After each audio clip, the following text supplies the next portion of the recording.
If when you speak to a camera to make a YouTube video, you feel like you're not putting your best foot forward, then that might be the very thing that's holding your YouTube channel back from growing fast.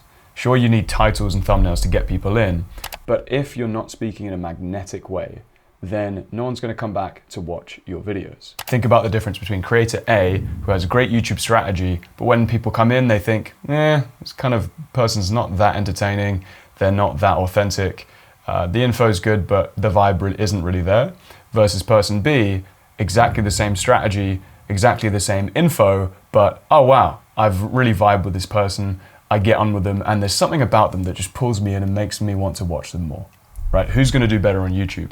I wanna help you become person B in this video, because the number one thing that's probably holding you back is the recording itself. So in this video, I'm gonna show you 5 things that dent your confidence as soon as you start recording, and the 5 fixes that solve it and allow you to speak confidently and with conviction. So the first thing that massively dents your confidence when you're speaking on camera is called the red light effect. And let me explain.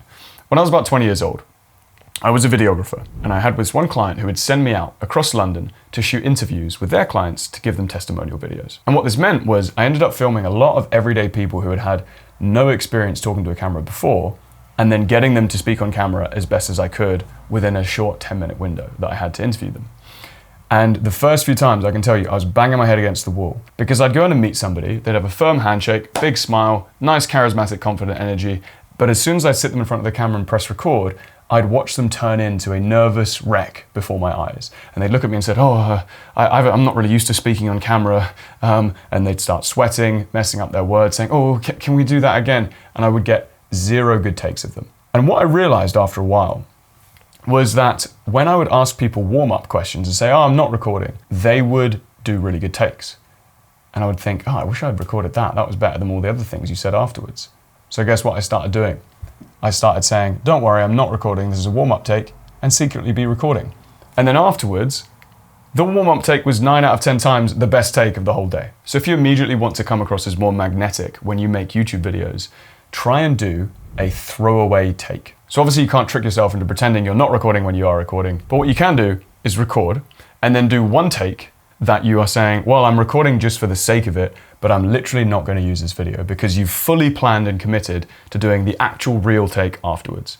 And what I've found is that 2 things will happen, and they're both positive.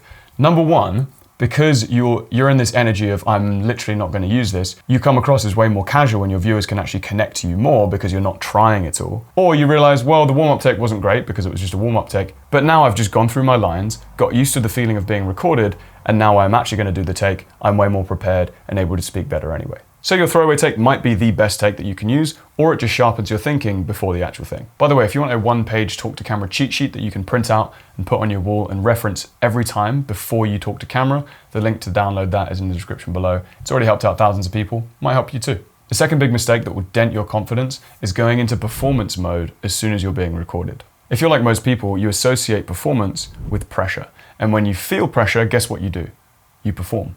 You become somebody else. You put on this habitual mask, this sort of, hey guys, I'm making a YouTube video, that feels safer. It feels like this sort of armor, but it doesn't allow people to actually connect with who you are. The creators who you most vibe with and most connect with are able to be themselves on camera, and that's why you feel that connection with them. And if you're performing on camera rather than just being yourself, it's very likely that viewers are just going to click off. And I actually found the solution to this problem when I was in a band in London. And what we do before our shows that I'd always feel quite nervous for is do a sound check. So we'd arrive at like 1 p.m, even if our show was at 8 or 9. And we would get on stage, we'd plug our instruments in.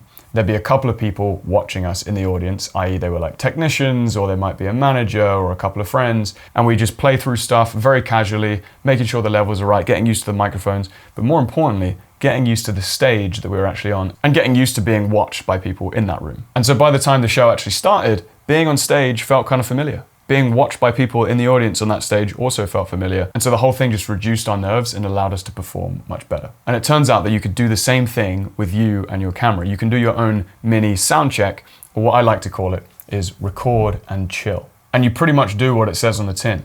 You press record on your camera, making sure that you've got a full memory card, full battery, or your camera's plugged in. So there's no sense of this pressure of, I've got to speak within a finite amount of time because otherwise the memory's going to run out. You want everything just maxed out.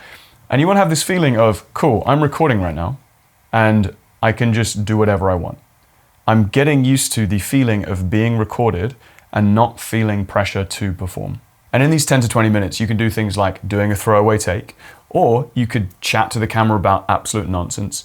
You can yawn, you can make stupid jokes, you can swivel around on your chair saying, haha, I'm being recorded and this is great, look at me.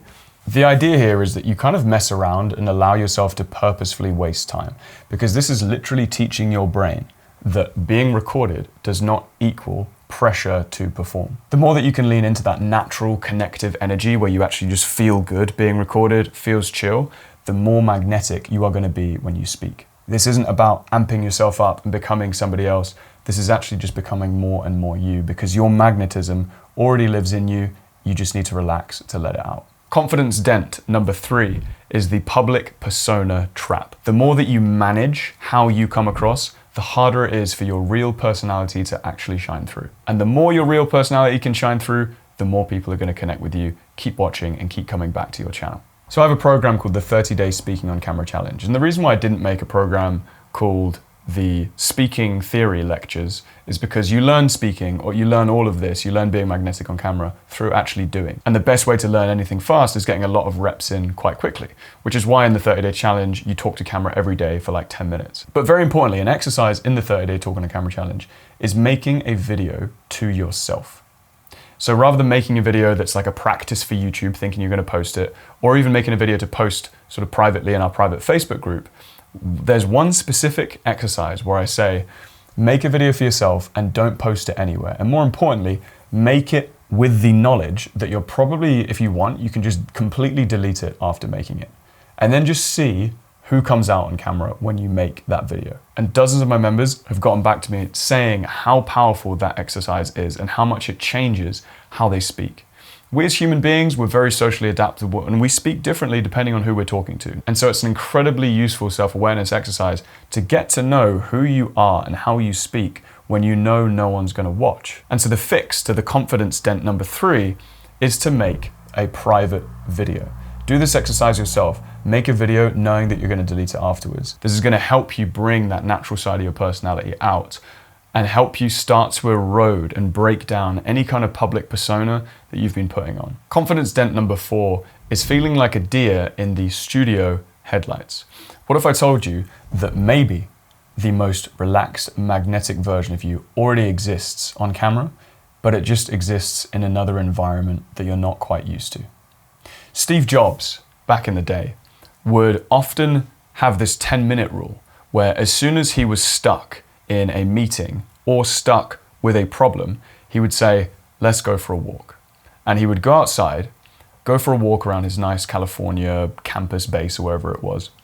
And he'd walk around either in a meeting or by himself. And that would change the way that the conversation's going. It would change the amount of connection that they were able to have, i.e. it boosted their connection a lot. Or if he was by himself, it would allow him to start thinking differently, thinking with a more expansive, open mind, rather than just staring at a computer screen. And I found that this rule tends to be true for recording content as well.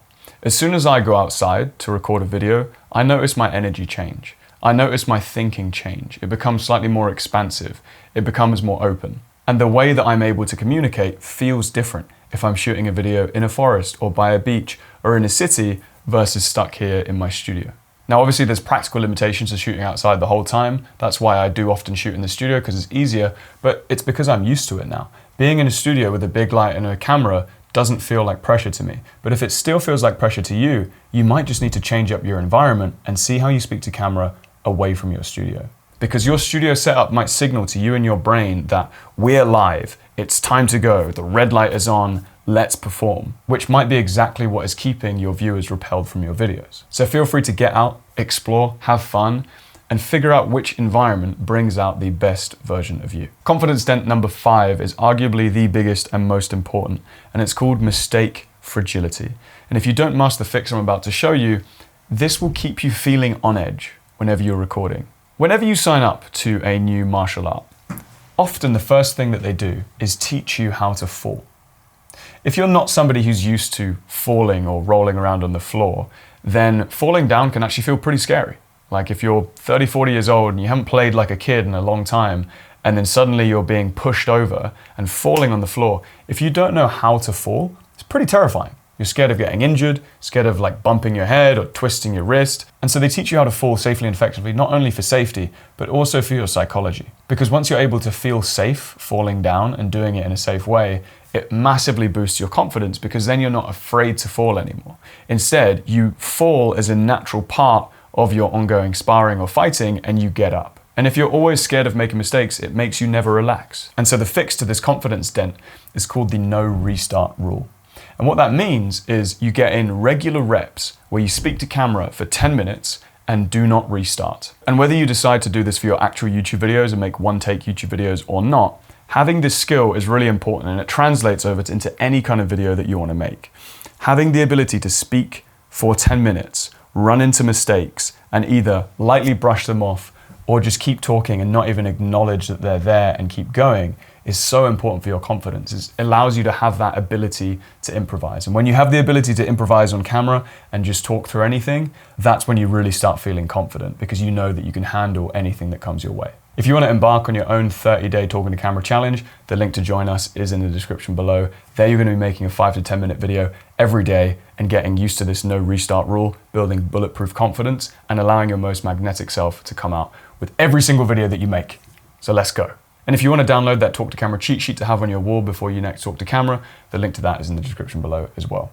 If you actually want to learn how to make full YouTube videos in one take, and not just have practice reps, but literally be able to make YouTube videos, just record, speak for 10 minutes and stop, and have them bring you views, leads, and sales into your business, this is the video for you to watch next.